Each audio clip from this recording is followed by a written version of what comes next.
정치, 법률, 사회, 문화 하나의 작은 날개짓이 경제의 흐름을 바꾼다. 주가 당락의 기승전결 카운터 펀치.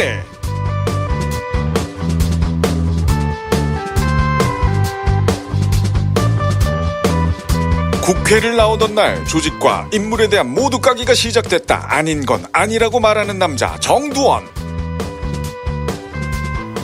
덮어놓고 투자하면 거지꼴을 못 면한다. 알파고급 두뇌 전략 투자마스터 KB증권 임한준.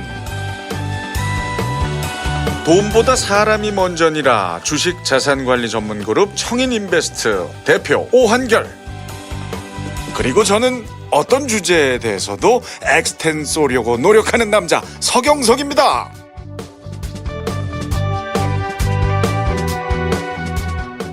자, 오늘은 스튜디오에 반가운 얼굴 한 분 모셨습니다. 경제 분야의 대단한 실력자로 정평이 나 계시죠. 박연미 경제평론가. 반갑습니다. 안녕하세요. 반갑습니다. 안녕하세요. 네, 반갑습니다. 우리 박수 좀 한번 치면서 말이죠. 네. 제가 제일 크게 쳤어요. 아니, 목소리는 뭐 항상 제 경제 프로그램에서 들어서 네. 익히 알고 있습니다. 이렇게 또 미인이신 줄은. 아, 그런 걸로 하고 싶네요, 일단.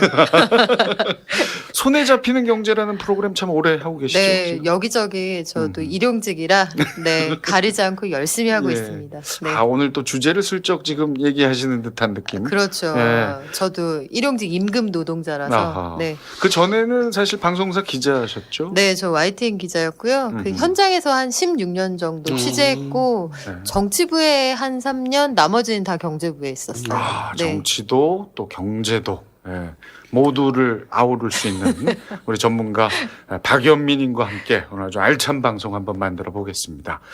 아, 이 분위기 아주 화기애애합니다.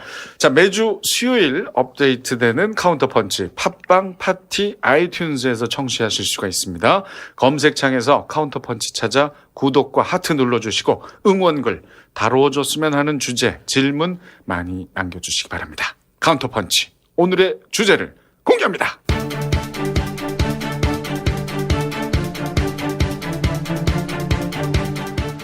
촛불혁명으로 2017년 5월 정권을 잡은 문재인 대통령. 취임 당일 1호 업무 지시로 대통령 직속 일자리위원회 구성을 내놓고 일자리가 새 정부의 제1국정과제임을 강조하며 해결 의지를 밝혔는데요. 그로부터 1년 4개월 현 정부가 받아든 경제 성적표의 점수는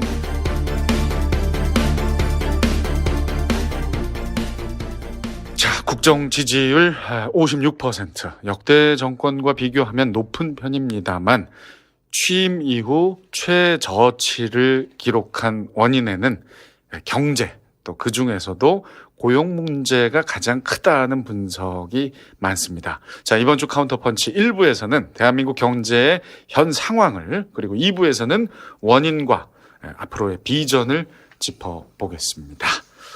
자, 재정을 좀 과도하게 투입한다는 비판받으면서도 일자리 추경 예산 편성해서 공공부문 일자리 확대하겠다는 공약을 관철해 오고 있는 정부. 하지만 소득 분배 지표가 10년 만에 최악을 기록했다고요. 보통 5단계로 나누는데 네. 최저 5분이라 그래요. 최저가 7.6% 이제 소득이 줄었고 최고 이제 20%가 12.4% 소득이 늘었어요.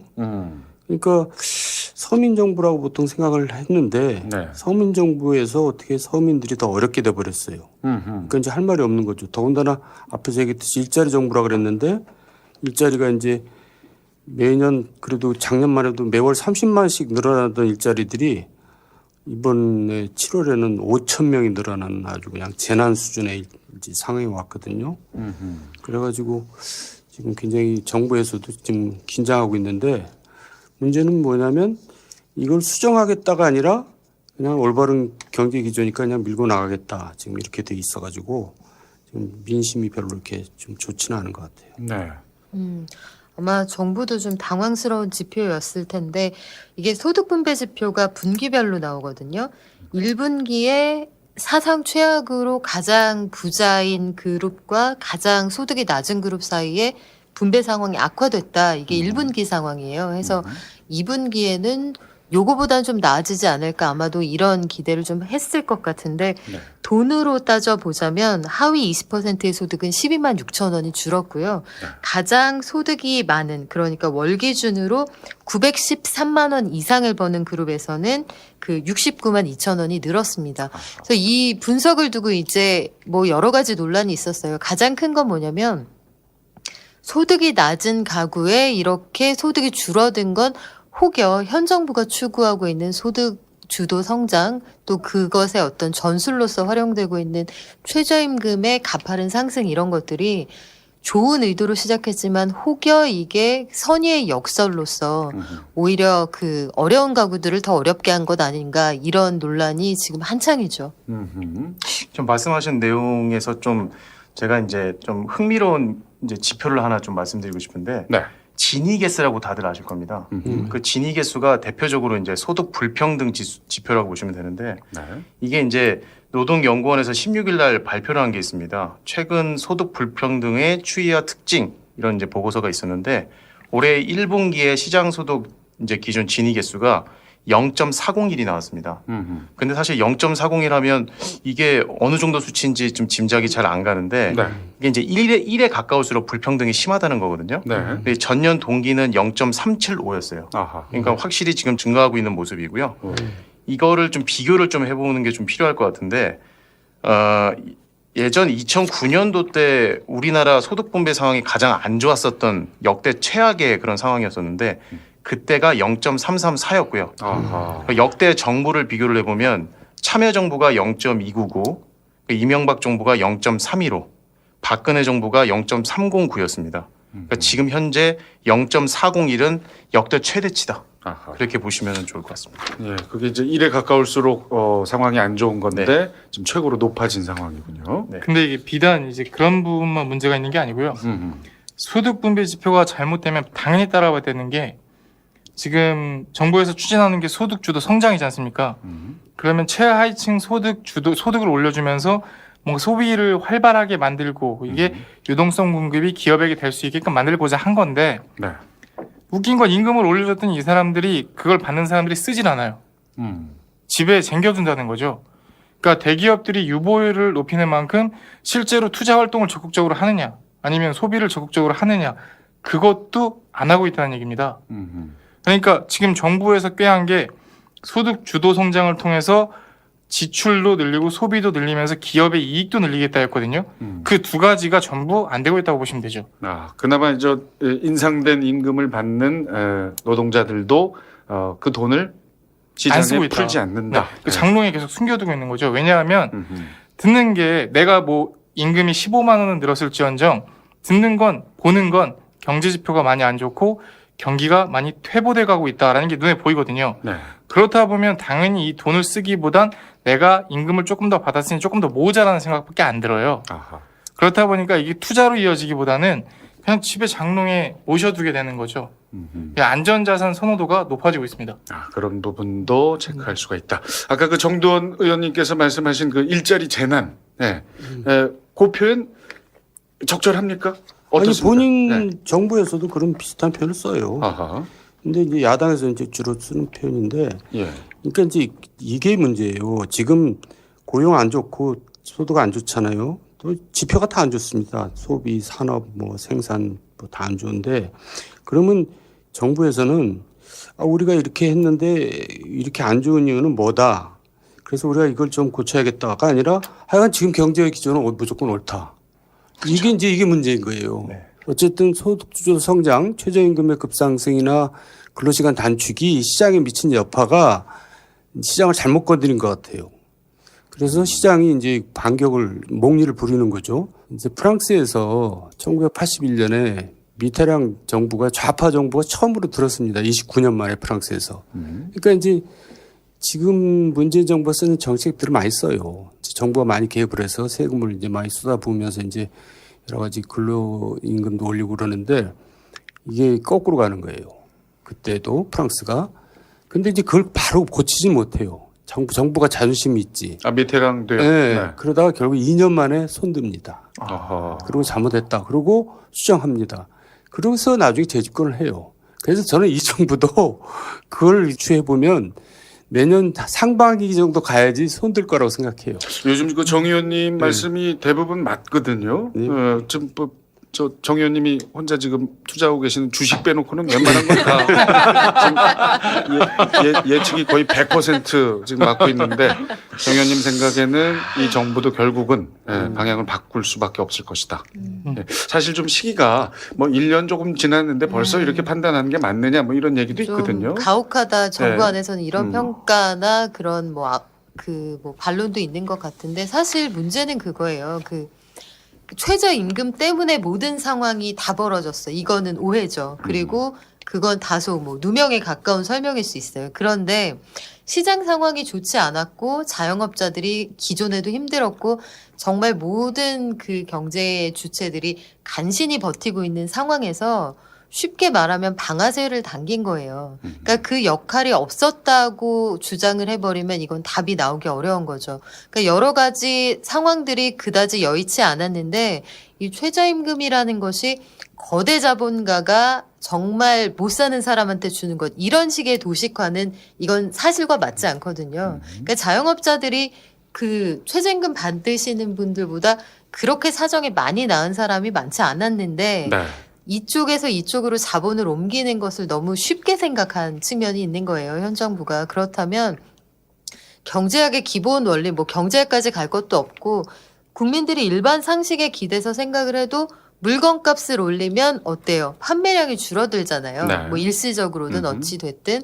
그러면 이 일자리도 마찬가지인 거예요. 단가를 올려서 그 일자리를 제공하려는 사람이 줄어든 상황인 것인데 거기에 대한 그 어떤 솔직한 인정 이런 게 없으면 해법을 찾아 나가기 어렵고 사실은 글쎄요 저는 현 정부가 이제 정책을 추진해가는 과정을 보면서 다소 우려스러운 게 선의를 가지고 시작한 정책이라는 건 알겠어요. 의도가 그 선했다 알겠는데 선의가 반드시 좋은 결과로 이어진다 그건 아니거든요. 그리고 지금 어찌됐든 이 방향으로 밀어붙이겠다는 건데 국민들의 여론은 지지율을 통해서도 나타나고 고용률은 또 지표를 통해 나타나는데 이거 인정 안 하면 글쎄 저는 잘 모르겠습니다. 좀 걱정이 많이 되네요. 그래요.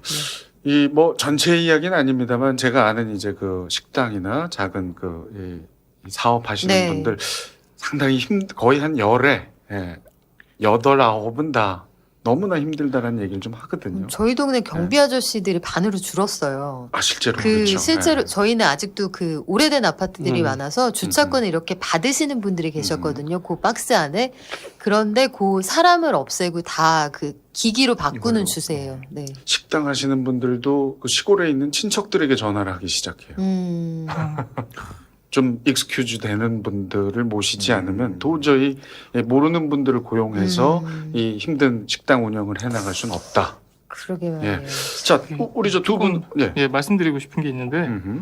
이제 문재인 정부 들어서 투자 중심의 핵이 산업에서 사람 중심으로 투자를 하자 이런 식으로 이제 이론이 바뀌었잖아요. 근데 제가 보기에 안타까운 건 솔직히 주변에서 잘 되는 회사들은 알아서 임금을 올려줍니다. 그만큼 성과가 나오고 있기 때문에. 안 올려주면 다른 데로 이직을 하거든요. 근데 그게 자연스럽게 사이클이 이루어져야 되는데 최하위층에서도 제대로 못 벌고 가게도 못 지키고 있는 상황에서 그 사람들이 나눠 가지게끔 만들어야 됐다는 그 상황이 좀 문제인 것 같고요. 그러니까 시장에 맡기지 않고 정부가 그렇죠. 지나치게 네. 개입한다 이거죠. 그리고 이게 문제는 스스로 일자리를 구할 수 있고 적은 소득이라도 가게를 지켜나갈 수 있게끔 만들어야 되는데 좀 너무 무모한 지원을 통해서 일자리를 찾기보다는 그냥 당연히 지원으로 살아갈 수 있겠지라는 인식을 박아버린 어떤 정부 그게 문제인 것 같고요. 마지막으로는 그냥 버티기 들어간 것 같습니다. 지금 이제 경제 지표가 최악이다 보니까 조금 올라와서 그게 우리의 선택이 완전 틀린 건 아니었다. 네. 그래서 명분 만들기 들어간 것 같아요. 제가 봤을 땐. 지금 이렇게 말씀 들어보면은 현 정부의 그 경제 정책 관련해서 다들 비판적인 여기 계신 분들은 다들 그러면 뭐 다소- 수위의 차이는 있습니다만은 그렇죠. 요건 어떻습니까? 요 15에서 64세까지의 고용률은 67%로 전년 대비 0.2% 하락했지만 청년층 15에서 29세 사이 고용률은 43.6%로 전년 동월 대비 0.2% 상승했다. 이거는 이유가 네. 있어요. 왜 그러냐면 요 청년층 인구 감소 인구가 줄어든 숫자보다 취업자 숫자가 늘어서 그래요. 그러니까 인구가 감소한 폭보다 취업자 수가 늘었기 때문에 일시적으로 그렇게 보이는 거고요. 또 한 가지는 여기서 이 고용률이라는 이 통계의 함정에 빠지면 안 되는 것이 예. 고용률은 어떻게 구하냐면 일주일에 1시간이라도 수입을 얻을 목적으로 일을 하면 요 고용률에 포함되는 인원으로 잡힙니다. 고용된 걸로. 그렇죠. 1시간만 일하면? 그 이상만 일하면 그러면 예컨대 이런 상황이 있을 수 있어요. 지금 그 주휴수당 그리고 최저임금 이런 것들로 쭉 논란이 이어지면서 뭐 자영업자 중에 이걸 권장하는 건 아닙니다만 이제 여러 가지 꼼수가 항상 등장을 하거든요. 그래서 정책 위에 대책이 항상 있단 말이에요. 그러면 자영업자 가운데는 주휴수당 이런 것들을 주기가 좀 아깝거나 혹은 현실적으로 어렵거나 이런 사정 때문에 소위 알바 쪼개기를 하시는 분이 계세요. 그러면 한 사람이 9시간 동안 할 수 있는 일을 세 사람한테 3시간씩 주는 거죠. 그러면 주휴수당이라는 건 한 사람이 일주일 동안 15시간 넘게 일할 때 주거든요. 그렇죠. 그러면 15시간에 채워지지 않도록 그러니까 일하지 않고 하루 그 수당을 받아가지 않도록 하면서 지금 고용된 사람 몇 명이에요? 3사람이죠. 그러면 고용률에 보탬이 되는 거예요. 왜냐하면 나는 1시간 이상 일했으니까. 깊게 들어가면 그렇게 되네요. 그렇죠. 또. 그런데 실질적으로 이게 그 최저임금을 받는 혹은 아르바이트 하는 분들의 삶의 개선에 도움이 되었느냐. 안 되죠. 그렇지 않을 거란 말이죠. 9시간 풀로 일하는 게 실질적인 소득이나 아니면 교통비 쓰고 밥값 쓰고 여기저기 왔다 갔다 하고 이것보다 훨씬 나을 건데 그게 오히려 잘해주려고 한 건데 현실의 시장은 일자리를 더 불안하게 하더라 이런 네. 반응이 일각에서 나오는 겁니다. 야, 이 고용률의 개념을 정확히 알면 이게 이 늘어난 수치가 결코 의미 있는 수치가 아니네요. 그걸 정부가 몰라서 그러는 게 아닌데 그러니까 이제 이런 네. 자료만 자꾸 뽑아서 이제 발표를 하는 거죠. 예. 자, 우리 이제 주식 전문가 두 분께도 한번 여쭤보겠습니다. 제조업 상황이 지금 상당히 안 좋죠? 예? 당연히 안 좋습니다. 예, 주가하고 좀 관련해서 좀 말씀해 주시기 바랍니다. 지금 문제는 뭐냐면 이게 좀 오쿤의 법칙이라는 게 있거든요. 이게 뭐냐면 실업률하고 이제 경제 성장률하고의 그 관계를 얘기를 하는데 이게 실업률이 1% 늘어날 때마다 국민 총생산이 2.5% 비율로 감소한다. 이런 법칙이에요. 그러니까 지금 실업률이 점점 증가를 하고 있는 상황인데 이게 이제 앞으로 우리나라 경제 성장의 2.5배수가 안 좋아지는 그런 법칙상 봤을 때는 좀 더 안 좋아질 수 있다. 좀 그렇게 보시면 좋을 것 같고요. 이게 제조업이라고 하면 사실 우리나라의 내수주, 내수 시장 상당히 작은데 실제로 지금 소비 관련 종목들이 1년 내 최저가를 갱신을 하고 있습니다. 지금 오리온 같은 경우에는 이제 지난달 초부터 하락률이 한 28.19% 정도 되고요. 그래요. 농심은 22.15% 마이너스, 이마트는 17.29%, 하이트젤로 우리 주류 15%, 롯데쇼핑 14% 이렇게 지금 상당히 좀 많이 빠지고 있는 그런 상황이에요. 물론 이제 오늘 이제 통계청에서 발표를 했죠. 그 1인 가구 수가 지금 30%, 28% 정도다. 그래서 지금 최초로 지금 가구 수가 2천만이 넘었다고 그래요. 그래서 지금 그 1인 가구 수 수혜주로 부각이 되면서 편의점 관련 종목들이 급등을 했습니다. GS 리테일이나 BGF 리테일 이런 것들을 많이 올랐는데 사실 이제 지금 이제 제조업 부분은 지표는 최악인데 주가는 이렇게 이제 반등이 나올 때도 있다. 예, 그렇게 좀 보시면 그런 특별한 경우에만. 네, 그렇습니다. 다른 제조업 어떻습니까? 14년도부터 현재까지 계속 하락 추세를 보여주고 있긴 한데 네네. 그래도 중간중간 반등을 했다가 다시 하락을 하는 패턴을 보였어요. 아하. 근데 이제 18년도 같은 경우에는 최악의 상황이고 계속해서 하락이 유지되고 있다. 고용 상황이 얼마나 안 좋은지 한눈에 알 수 있는 그런 지표들이 계속해서 나타나고 있다라고 보시면 될 것 같고요. 역시 올 초에 네. 최대로 하락을 했군요. 정태호 청와대 일자리 수석. 이 조선업과 자동차 분야 연말을 기점으로 플러스 될 것이라 내다 봤거든요. 이 부분 어떻게 동의하십니까? 그렇게 됐으면 좋겠어요. 그러니까 저의 예상이 틀렸으면 좋겠는데 예상은 그렇게 안 하시고 계시군요. 제 예상 말씀 안 드렸는데 어떻게 하셨어요? 관심법. 그러니까 부디 저의 예상과 우려가 빗나가길 바라는데 네. 고용지표가 글쎄요 추세적으로 지금 나빠지고 있어서 하루아침에 좋아질 것이냐. 근데 그건 잘 모르겠고 다만 그래도 기대를 걸어보는 건 이제 전방위적으로 돈을 풀고 있거든요. 그게 이제 본격적으로 집행이 되는 게 이번 달부터예요. 그러면 아하. 아마 시차를 고려하면 연말쯤에는 효과가 나타나지 않겠느냐. 해서 연말에는 고용지표가 다소 개선될 여지가 있다 이렇게 보는데 글쎄 모르겠습니다. 내년 상황이 이제 최저임금이 내년에 또 다시 큰 폭으로 올라갈 것이고 올해 고용지표가 나빠서 내년 상반기는 기저효과 때문에 좋아질 수는 있어요. 그러니까 올해 워낙 꺼져 있으니까 워낙 깔았으니까. 조금만 올라가도 많이 올라가 보일 수 있잖아요. 그건 뭐 말하자면 통계의 함정인 것이고 내년 상황이 올해보다 나을 것이냐 저는 잘 모르겠습니다. 네.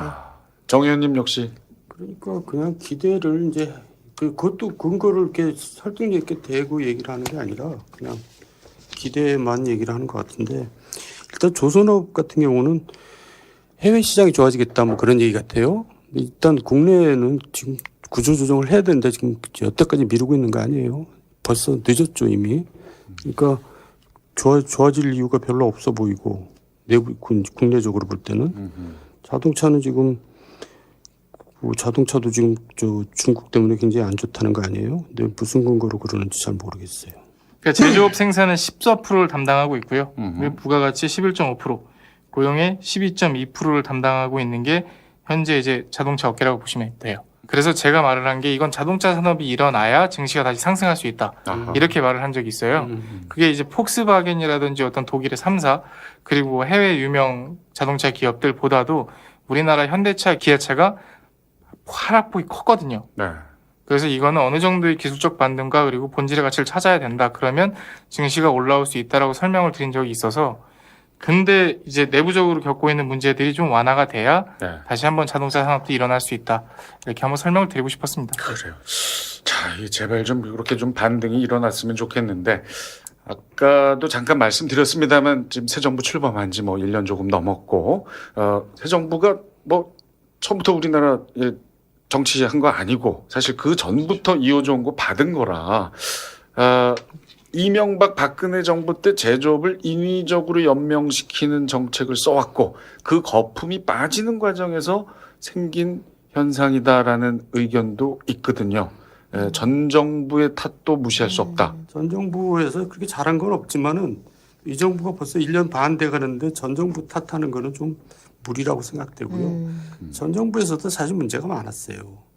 뭐냐면 아까도 잠시 얘기했지만 특히 조선업 같은 경우는 무리한 구조조정이라도 했어야 되거든요. 근데 그거를 이제 너무 부담스러우니까 못하고 피한 거죠. 그래서 여기까지 온 거고 그런 이제 꼭 조선뿐만 아니라 우리 산업 구조조정을 많이 이제 해야 되는 시점이었는데 그 시기를 다 놓친 건 사실이에요.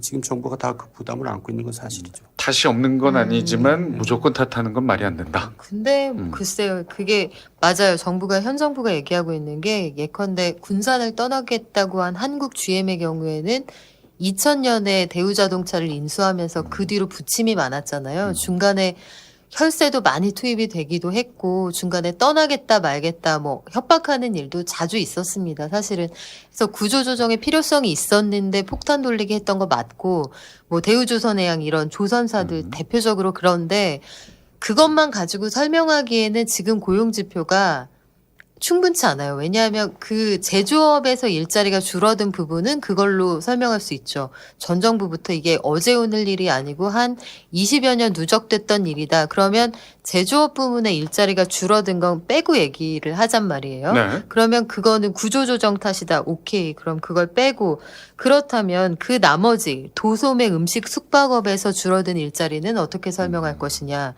그리고 사업시설관리 이런 부분. 여기는 뭐 하는 것 분야냐면 청소 용역, 경비 용역 이런 인력들을 파견하는 그런 업태가 아까 여기에 말씀하신 포함이 그 돼 아파트 있거든요. 임시직 일용 경비하시는 그렇죠. 분들. 근데 여기에서 7월 고용 지표를 보면 10만 개 이상 일자리가 줄었단 말이에요. 그리고 임금 근로자에서도 상용직의 증가폭은 크게 둔화가 됐어요. 그러니까 늘었지만 증가하는 폭이 굉장히 줄었고요.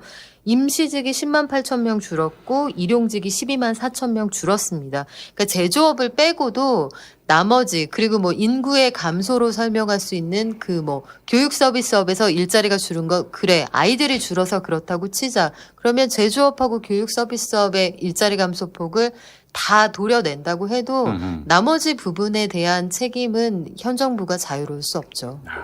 자, 제조업 다음으로 많이 줄어든 업종이 이제 사업시설 관리 사업 지원, 우리 저 박 전문가께서 얘기하신 임대 서비스업까지 이제 포함이 되는데, 장하성 청와대 정책실장이 살고 있는 서울 송파구의 그 아시아 선수촌 아파트 최근 경비원 감원 추진하고 있다는 얘기 나오면서 고용정책 실패했다 꼬집는 경우도 있더라고요.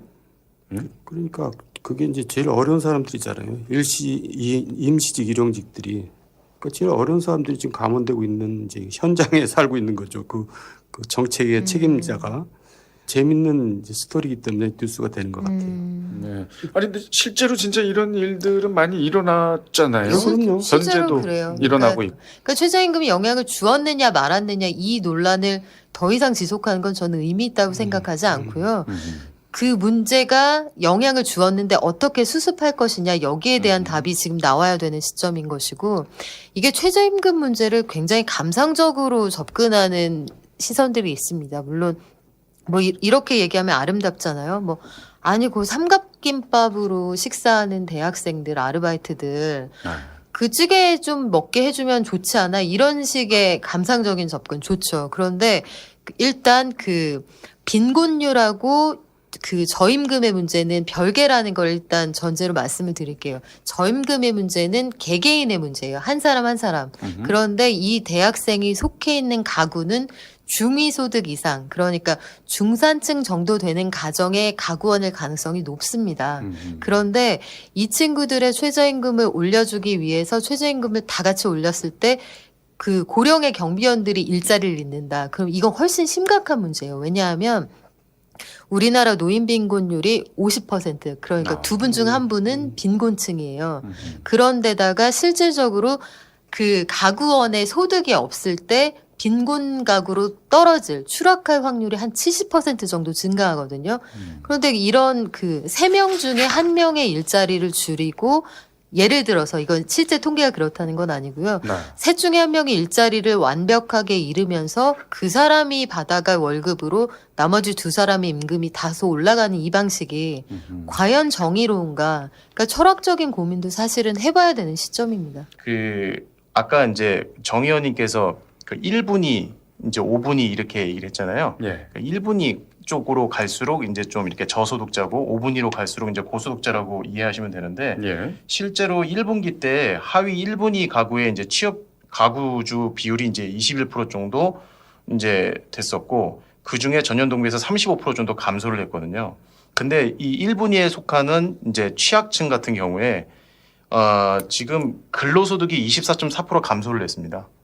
그리고 자영업자 사업소득은 47% 정도 줄었고요. 그러니까 실제로 이 소득이 주는 부분이 지금 뭐 근로소득이든 자영업이든 나오고 있는 상황이기 때문에 네. 이런 폐업률이 90%까지는 아니라 하더라도 사실 이제 지금 국민들이 느끼는 그런 지금 그 악화되는 이 흐름은 충분히 이해해 간다는 그런 생각입니다. 네.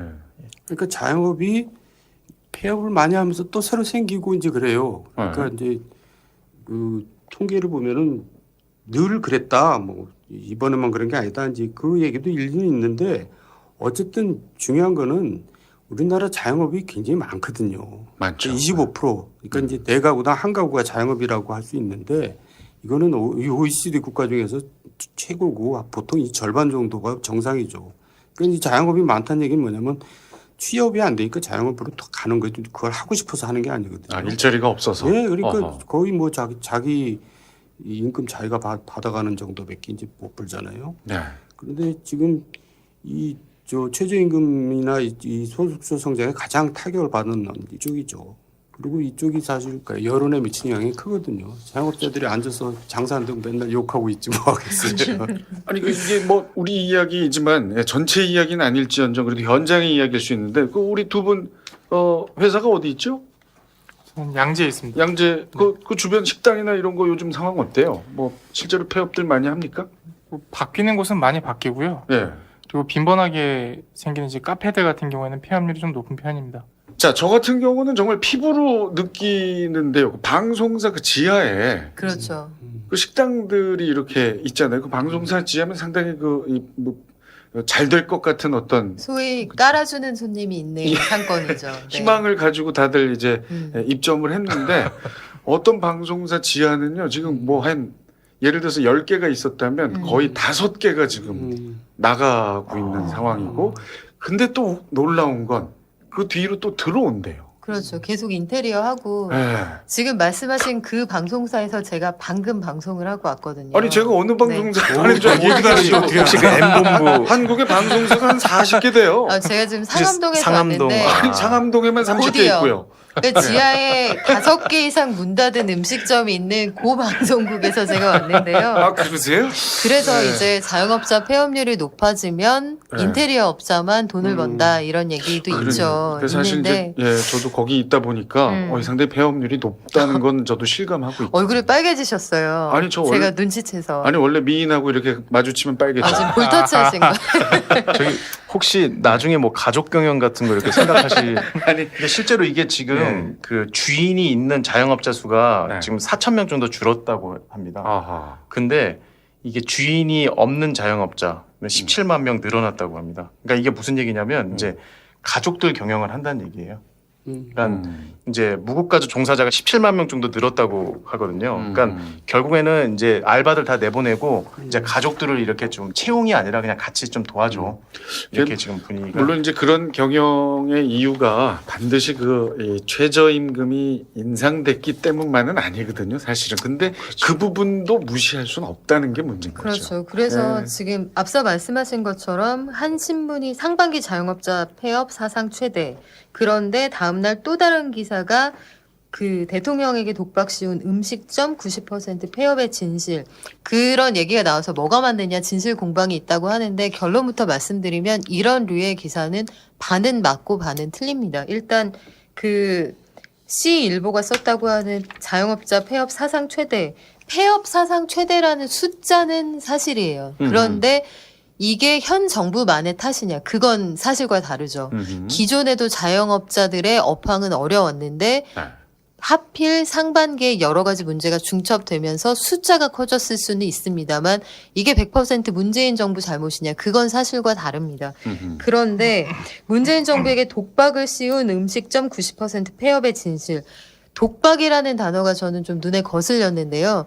독박은 아니죠. 왜냐하면 현 정부도 이 사태를 만든데 일정 정도 지분 혹은 책임이 있으니까요. 그러니까 양쪽에서 모두 비판하고자 하는 쪽도 혹은 수세하려고 하는 쪽도 본인들이 가지고 있는 그 프레임 안에서만 현상을 보는 건데 저는 지금 이루어지고 있는 이런 논란이 참 답답하고 한편으로는 좀 걱정되는 것이 이건 경제 논리로 봐야 해요. 그러니까 물건값을 올리면 물건이 덜 팔릴 수 있어. 이걸 정치 논리로 해석하기 시작하면 사안이 복잡해지는 거고요. 또 원래부터 어려웠는데 현 정부에서 어떤 것들이 박자가 좀 맞지 않았어. 이걸 계속 되게 잘 됐는데 현 정부가 잘못해서 다 망쳤어. 이렇게 되면 둘 사이의 간극이 좁혀지지 않거든요. 그래서 현실에 입각해서 사실은 청취자 혹은 시청자, 독자들도 이 사안을 보시는 눈이 좀 필요합니다. 네. 네. 심각한 건 사실입니다만 어느 한쪽에 책임을 묻는 것 또한 잘못된 자세다. 자, 근데 네. 그거 한번 혹시 조사해 보신 적 있으세요? 뭐요? 자영업을 하는 이유. 혹시 자영업을 뭐 그런 하는 걸 이유. 보신 적은 있으세요? 예, 뭐 여러 아까 잠깐 얘기했잖아요. 정 그러니까 의원님은- 취업이 안 돼서 네. 자영업하는 거. 그러니까 이게 본질적으로 들어가 보면 망한다라고 말씀드리면 좀 그렇긴 하지만 일단 첫 번째로 그냥 하시는 이유가 잘 될 것 같아서 아 그런 거 있죠. 네. 맞아요. 두 막연히. 번째 음흠. 할 거 없어서 아까 의원님이 말씀하신 것처럼 세 번째 남이 잘 되니까 그리고 그냥 내가 가게를 차리면 브랜드 가치가 없잖아요. 그래서 프랜차이즈를 들어가는 경우들이 많아요. 근데 거기에 대한 조건을 다 인지를 못하고 들어간 상태에서 이제 뺏기는 게 많죠. 근데 계약서에서는 분명히 이제 공지를 해줬고 안내를 해줬는데도 불구하고 들어가서는 이제 남는 게 없다. 그리고 또 이런 논리가 하나 나왔습니다. 최근에 투자금 대비 월 영업이익이 2.7%만 그 영업주가 가져가더라도 창업이 성공한 거다. 음. 그러니까 1억이면 270만 원이잖아요. 네. 270만 원이라는 돈과 그리고 이 분들이 자영업을 차릴 때 약간 너무도 계획적이지 않게 차리는 부분도 한몫한다라는 부분도 좀 한번 짚어드리고 싶습니다. 근데 참, 예, 정말 힘든 거 사실이고요. 자, 아까부터 저희가 계속 조금 이따 얘기합시다 했던 이야기 이제 해보겠습니다. 지난 일요일 26일이죠. 문재인 대통령이 통계청장을 교체했습니다. 신임 통계청장에 강신욱 한국보건사회연구원 선임연구원이 임명됐는데 배경이 뭡니까? 교체 배경이? 일단 양쪽의 입장이 다릅니다. 네. 황수경 전 청장은 이임사를 하면서 이제 눈물을 보였는데 본인이 뭐 남긴 여러 가지 말로 비추어 보면 내가 뜻하지 않게 혹은 현 정부하고 어떤 사이가 좀 틀어져서 내려가게 된 것 같다는 그런 뉘앙스를 좀 풍기고 있죠. 그런데 이제 설명하고 있는 내용이 이거예요. 청와대에서는 경질은 아닌데 이 황 청장이 재임하면서 내놓은 소득분배 지표에 그 표본을 만드는 표집의 과정에 문제가 있었다. 근데 경질은 아닌데 문제가 있었다. 보통 문제가 있을 때 경질하거든요. 앞뒤가 좀 맞지 않는 설명이기는 한데 일단 황 청장의 주장은 그거예요. 표집 과정에 문제가 없었다. 그러니까 표집이라는 단어는 언제 쓰냐면 우리가 그 소득분배지표 이런 것들을 볼 때 소득을 5단계로 나누잖아요. 네. 그러면 5단계의 그 소득을 가지신 가구에서 골고루 그 설문조사하는 데 들어와야 현실을 왜곡하지 않고 이게 그 통계가 나올 거 그렇죠. 아니에요. 그런데 사실은 이 소득분배지표 이 통계를 없애려고 했었습니다. 통계청에서 이게 2016년까지만 하고 말아야지 했던 게 이제 작년까지 마무리가 되는 수순이었어요. 해서 당초에는 올해 예산에 반영도 되지 않았고 없어질 통계이니까 재작년에 표본이 한 8,800가구 됐던 게 작년에 한 5천여 가구로 줄었고요. 없어질 거니까. 근데 표본은 사실 표집이 제대로 된다는 가정하에 많을수록 통계가 정확해지는 건 맞거든요. 그렇겠죠. 그런데 이걸 현 정부가 다시 하자고 했어요. 특히 민주당 의원이 청와대에서. 예. 네, 이걸 왜냐하면 소득주도 성장이 얼마나 잘 되고 있는지 중간 점검을 해야 하니까 유지하자. 보여주려고 시작을 한 거예요. 그렇죠. 그런데 네. 이게 자승자박이 된 거예요. 이 지표가 이게 이렇게 나와버리면 안 되는데 하는 위기감이 생긴 와중에 이제 표집의 문제를 삼기 시작한 거죠. 그러니까 뭔가 화살을 돌릴 대상이 필요했던 것 같은데 5,500가구이던 걸 정상적인 통계를 다시 만들려고 하면 통계 전문가 입장에서는 그러면 표집할 수 있는 이 표본의 수를 원래대로 늘려야겠구나 해서 이걸 늘렸는데 이 늘리는 과정에서 상대적으로 소득이 많이 줄어든 그러니까 소득이 굉장히 안 좋아진 가구들이 많이 들어가서 우리 정부가 펴고 있는 정책의 실상을 왜곡되게 반영했다. 청와대는 그런 인식을 가지고 있는 거예요. 하지만 그런 인식과 별개로 경질은 아니다. 이게 청와대의 공식적인 입장입니다. 황 청장 입장에서는 그 통계에도 문제가 없었고 과학적으로 표집하는 과정에도 문제가 없었다. 이런 주장을 펴고 있는데 글쎄 어느 쪽의 말이 진실인지는 이제 각자 판단 기준이 다르겠습니다만 네. 이번 차관급 인사가 좀 이례적이었던 건 사실이에요. 전임 청장들이 보통 한 2년 정도 평균적으로 재임을 했는데 황 전 청장은 1년 약간 넘은 시점에 경질이 됐거든요. 그래서 시점상 오묘하다 이런 아니, 분석이 그러니까 표집 나옵니다. 과정에서 달라진 건 뭐냐면 이거예요. 원래 저 인구 통계 조사를 5년마다 하잖아요. 그래서 이제 2010년 했었고 2015년 했었거든요. 그러니까 그 전에 8,300가구는 2010년 자료인데 네. 지금 5,500에서 다시 늘릴 때 2015년 자료를 바꾼 겁니다. 그러니까 업데이트 시킨 거예요. 잘못한 거 하나도 없어요.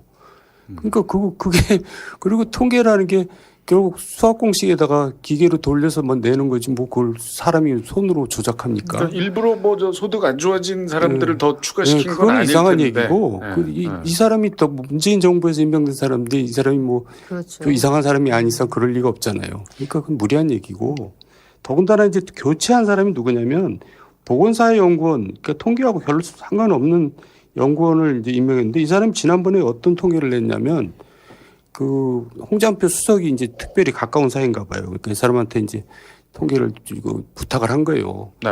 이 최저임금 효과가 긍정적인 효과가 나올 수 있는 자료를 한번 만들어 봐라.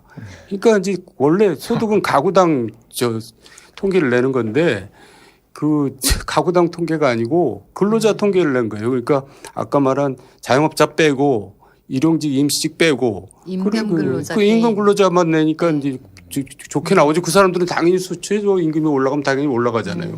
그러니까 이제 일종의 왜곡이죠. 근데 저는 지금 이 논란 자체가 굉장히 위험하다고 보는 게, 뭐 진실은 모르겠어요. 어느 쪽이 맞는 건지. 그런데 저도 이제 과거에 논문 쓸 때 보면 통계청은 우리나라 최고의 통계 전문가 집단입니다. 그런데 여기에서 통계청의 통계가 문제가 있어서 통계청장이 내려간 것처럼 지금 상황이 그렇게 돼 있잖아요. 청와대가 인식하는 바로는 이건 그 통계청이 만들어내는, 그러니까 우리나라의 자원을 배분하는 기준 자체에 대한 신뢰도를 흔들어 버린 거예요. 큰일 나죠.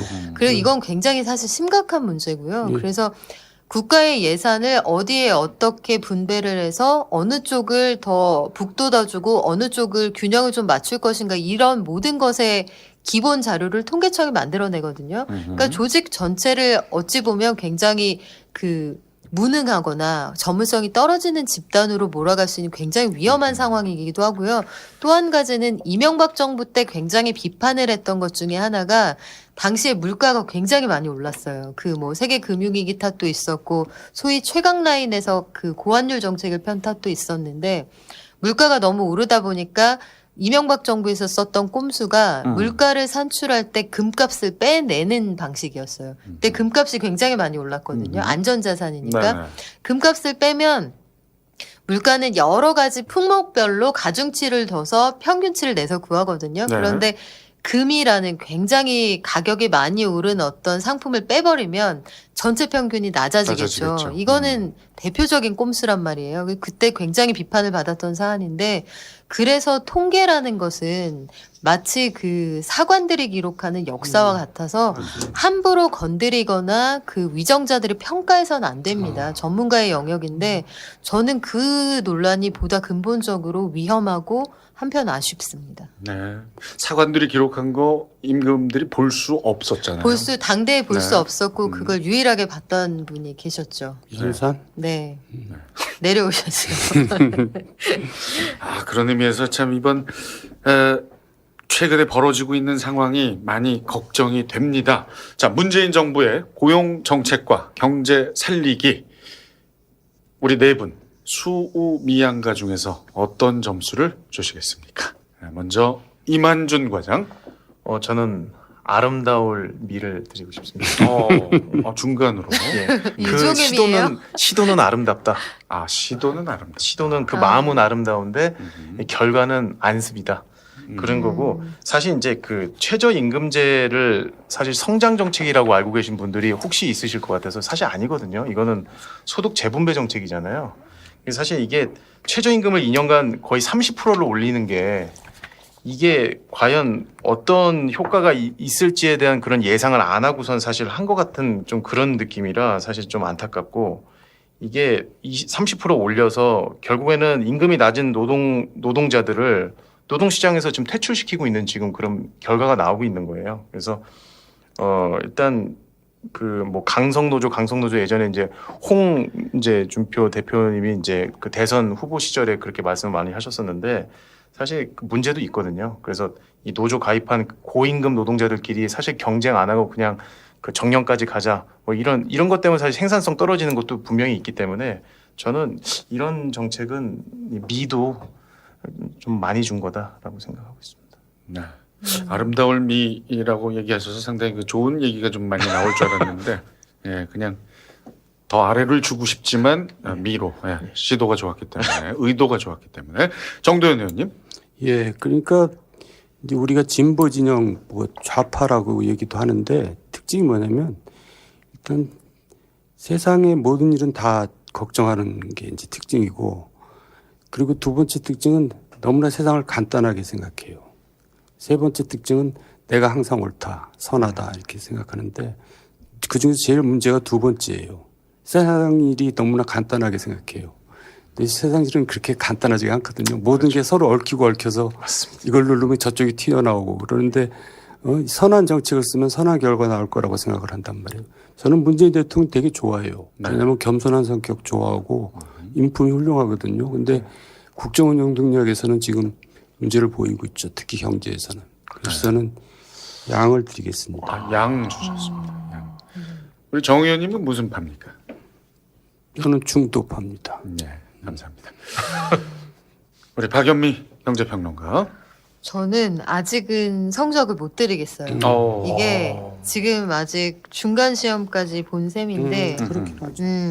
후반전까지 다 끝나고 나서 음. 이제 연장전까지 갈지는 모르겠는데 경기 끝난 다음에 네. 지금 근데 다만 이제 관객으로서 한 가지 음. 뭐 분노의 찬 혹은 걱정스러운 이런 조언들이 나오고 있다 이런 말씀을 드리자면 이게 우리가 축구할 때도 전반전에서 이 진용이 이게 4-4-2로 안 되겠는데 하면 후반에 뭐 좀 바꾸잖아요. 5-3-2로 바꾸기도 하고 토탈 사커도 하고 그럴 수도 그런데 있죠. 네.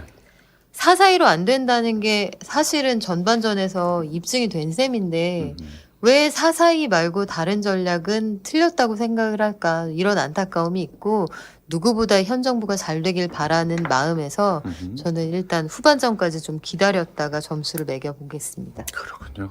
오한결 대표는 몇 점 주시겠습니까?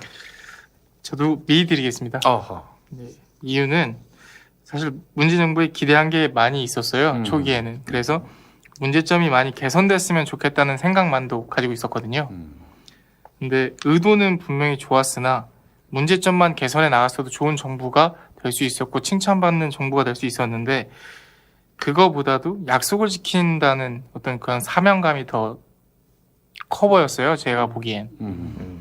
그렇기 때문에 의도는 좋았으나 문제점부터 개선을 하고 조금씩 한 발짝 한 발짝 나아갈 수 있는 방향이었으면 좋았을 텐데 그거보다 여태까지 어떤 약속을 안 지켰다는 그 전 정부들에 대한 차별성을 드러내려고 약속을 지키려다 보니까 현재 시점이 되지 않았나 싶고요. 앞으로는 좋은 결과 열심히 만들려고 노력하실 테니까 미를 드리고 싶습니다. 네, 아유, 상당히 솔직한 이야기죠. 네. 아니, 우리 정 의원님 뭐 정치 해보셔서 아시겠지만, 예, 처음 생각하고 참, 예, 현장에 이렇게 파고들다 보면 마음처럼 안 되는 경우가 많죠. 아니요, 근데 의외로 간단해요. 예? 지금까지 우리나라 이제 대통령을 쭉 처음부터 지금까지 보면 네. 다 이제 끝이 안 좋거든요. 끝이 좋은 대통령이 없었어요. 예. 근데 공통점이라면 이거예요. 아니 되옵니다를 허용하지 않아요. 근데 그거 허용하면 성공한 대통령 되거든요. 근데 그게 그렇게 어려워요. 저는 문재인 대통령 그거 허용하실 줄 알았어요.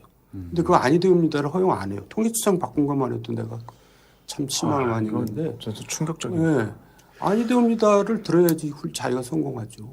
그렇죠. 뭐, 예. 하지만 아직도 시간이 많이 남아 있고요. 또 앞으로 어떤 정책을 펼칠지 기대를 해보고 그렇게 따지면 우리 정 의원님이 다음 대선에 출마하셔서 저는 제 자신이 집에서도 아니 되옵니다를 허용하지 않는 사람이에요. 아니, 뭔 얘기예요? 그러니까 이거 이게 참. 지는 못하면서 이제 그 말은 예. 또 그렇게 하는 거죠. 식당은 앞으로도 안 하실 겁니까? 예. 걱정하지 마세요. 혹시 걱정하시는 것 같아서. 자, 오늘 1부에서는 긴급 점검, 최악으로 치닫는 고용과 소득 분배에 대해서 이야기해 봤고요. 계속해서 우리 경제 왜 이렇게까지 됐는지 본격적으로 분석해 보고 기로에 선 소득 주도 성장의 앞날 이야기로 넘어가겠습니다.